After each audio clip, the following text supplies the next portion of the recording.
Okay, so this is my Mongoose Rogue. I've taken the front brake off, and I've got a chrome back wheel, and like the bell and all the reflectors have been taken off.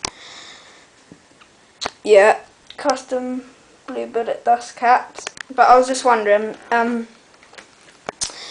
two questions. The first one is it easier to do like all the freestyle tricks, like 180s and stuff like that on? Can I still do all the tricks like that on this bike, because it's pretty heavy? I find it quite heavy, and I'm only 11, so I find this quite heavy. So can I still do all the 180s in that, because I find it hard? And secondly, is it easier to do it on a lighter bike or on a heavier bike? Like all those sort of tricks, like 180s, stuff like that. Yeah.